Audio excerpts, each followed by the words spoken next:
So, I think everybody probably has heard by now. CDC released their interim guidance for fully vaccinated people. I think I saw a statistic that said about 10% of the population is now, 10% of the adult population is now fully vaccinated. And I think that has led people to a lot of questions that, well, hey, I'm fully vaccinated. Shouldn't I get more rights here? Shouldn't I be able to do more things here? So let's start with, and so CDC has given us a handful of things that certainly as employers we need to be thinking about. So let's start with the common definition here. What does it mean to be fully vaccinated? So people are considered fully vaccinated 2 or more weeks after the second dose of a 2-dose series. So that's Moderna and Pfizer being offered in the United States. That's a 2-dose series. So after 2 weeks after your second shot, you're considered fully vaccinated, or 2 or more weeks after having the single dose vaccine. And currently, again, that's the J&J Janssen vaccine that's being offered in the US. So once you've gotten past those milestones, you're considered fully vaccinated. So what does that mean? And keep in mind, this is non-healthcare settings. If you're in a healthcare setting, there probably are going to be different guidances. But the first thing is fully vaccinated people can visit with other fully vaccinated people indoors, no masks, no physical distancing. So this is probably more of a social issue than anything else, but you have 2 people who are fully vaccinated. You know, we've said in the past, don't go to each other's houses, don't spend time together inside. Now knock yourselves out, go watch a ball game together inside, go play cards together inside, go have a meal together inside.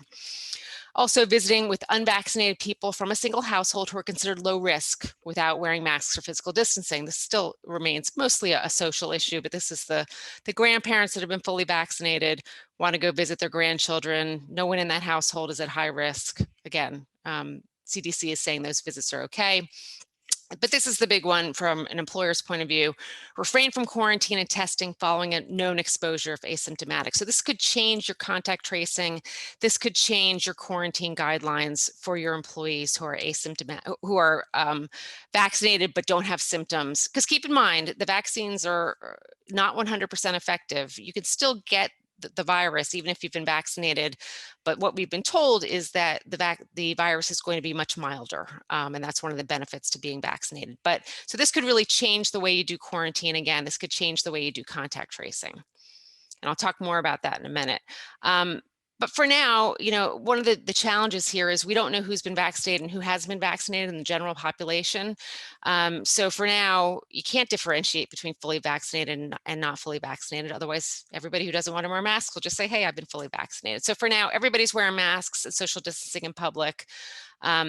And wearing masks and social distancing when you're with unvaccinated people who are at increased risk. So let's say, again, you've got the grandparents who've been vaccinated, they go to visit the grandkids, but there's someone in that household who has an underlying condition that puts them at risk. Your social distancing, you're still wearing your masks, you're probably having that visit outside. For now, fully vaccinated people, again, wear the masks, fully physical distance. So this doesn't really change anything in your workplace, even if you've had in that respect, with regard to you're keeping your masks on, you're keeping your social distancing. If you have plexiglass barriers in place, you're keeping those in place. You're still avoiding your medium and large size in-person gatherings. So if you're doing training sessions, if you're doing meetings, you're trying to do that virtually as much as possible. You still want people, even if you've been vaccinated, if you've got COVID-19 symptoms, encourage them to get tested.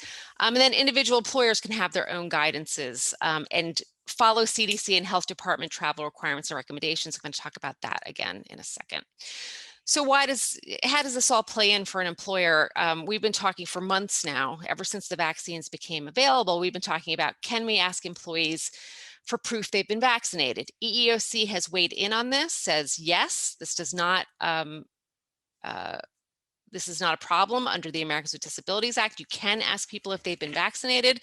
You just don't want to ask for any other medical information. So the example I've been giving you guys again for weeks, months, is employees, you ask employee, have you been vaccinated? Employee says no. Don't ask the why not question, because you may be asking for medical information. But this is a good argument for why employers may want to get proof of vaccination. So I'm coming out on the side of, you're probably going to want to get proof of vaccination. Remember that that's confidential information. It doesn't go in people's personnel file. You're keeping that in a separate medical file.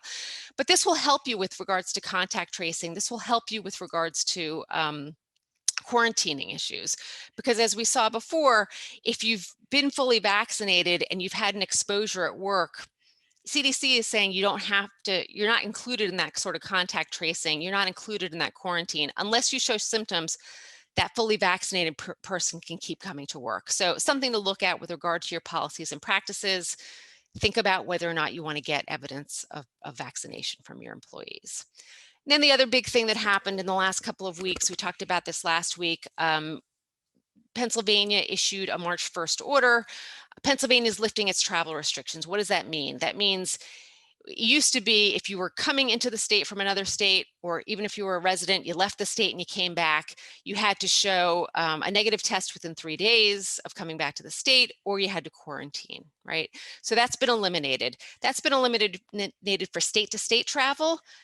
And importantly, Pennsylvania has eliminated this for international travel, but the federal government still has restrictions around international travel. So keep that in mind. And I know there's not a ton of international travel going on right now, but we do see people vacationing to the Caribbean, people vacationing to Mexico. You've got to get a negative test before you come into the United States. And the CDC recommends quarantining and testing again after about 3 to 5 days after having been in the United States. So that's, again, something to think about. But you really need to think as an employer, what am I doing now around policing my employee vacations? We've got a big spring break season coming up here. What do we want to do about this? And then your occupancy restrictions are updated as well. So again, this is around if you're having a big event, if you're having training, you can look at your fire safety guidelines and look at your occupancy ratings based on your fire safety guidelines.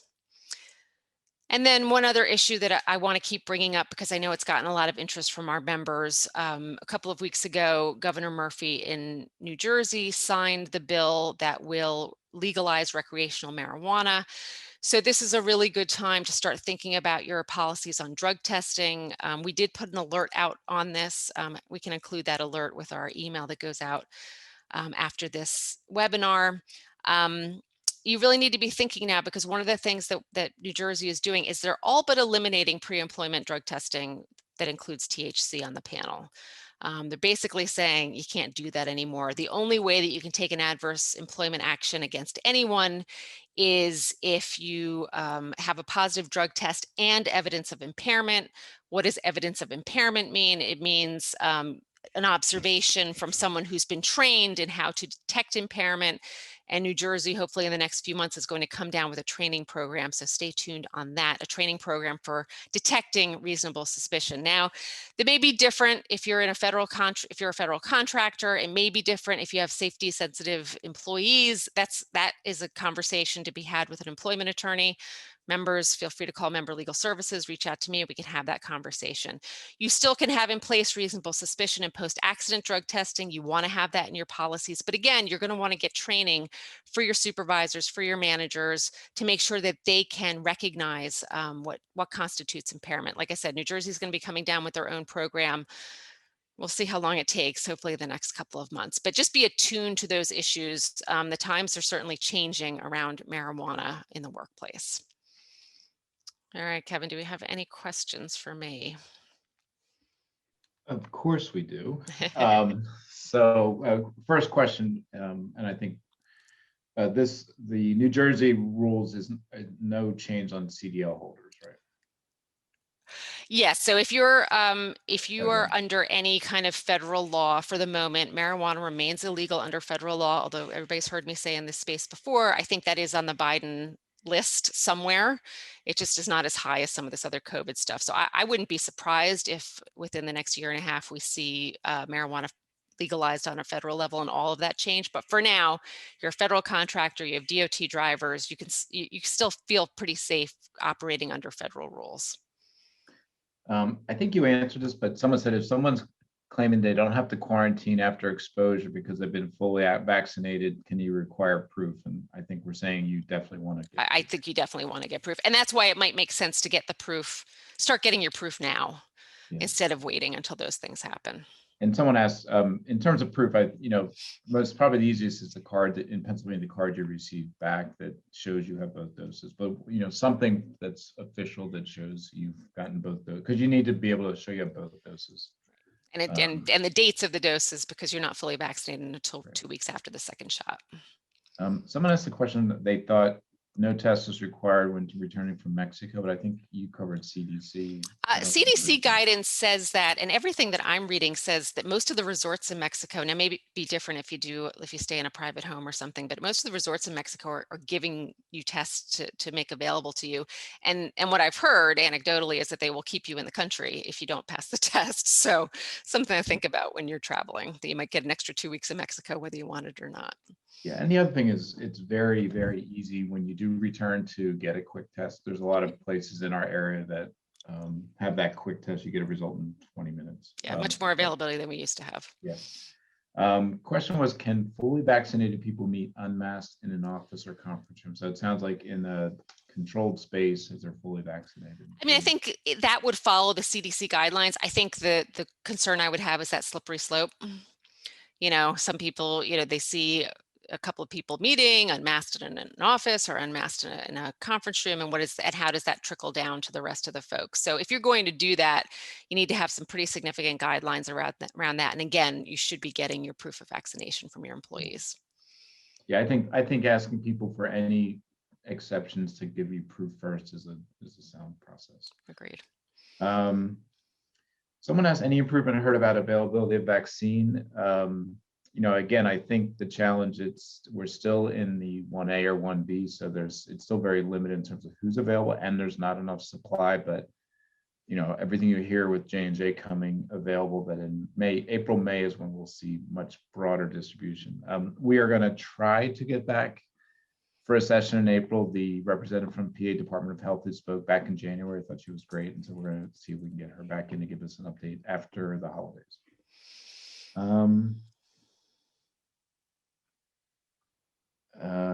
On COVID, what if an employee has had the virus and claims immunity? So CDC is not telling us anything about that, so you can hold the line on that as an employer. Okay, what documentation is required by employees for validation? I'm assuming I'm not sure what that is. Validation of a test. How do you handle the new OTC test that was approved? I'm not familiar. I don't think I know what that is. Yeah. I think most testing sites will give you some kind of negative documentation that by email or otherwise. Yep. I think that's it.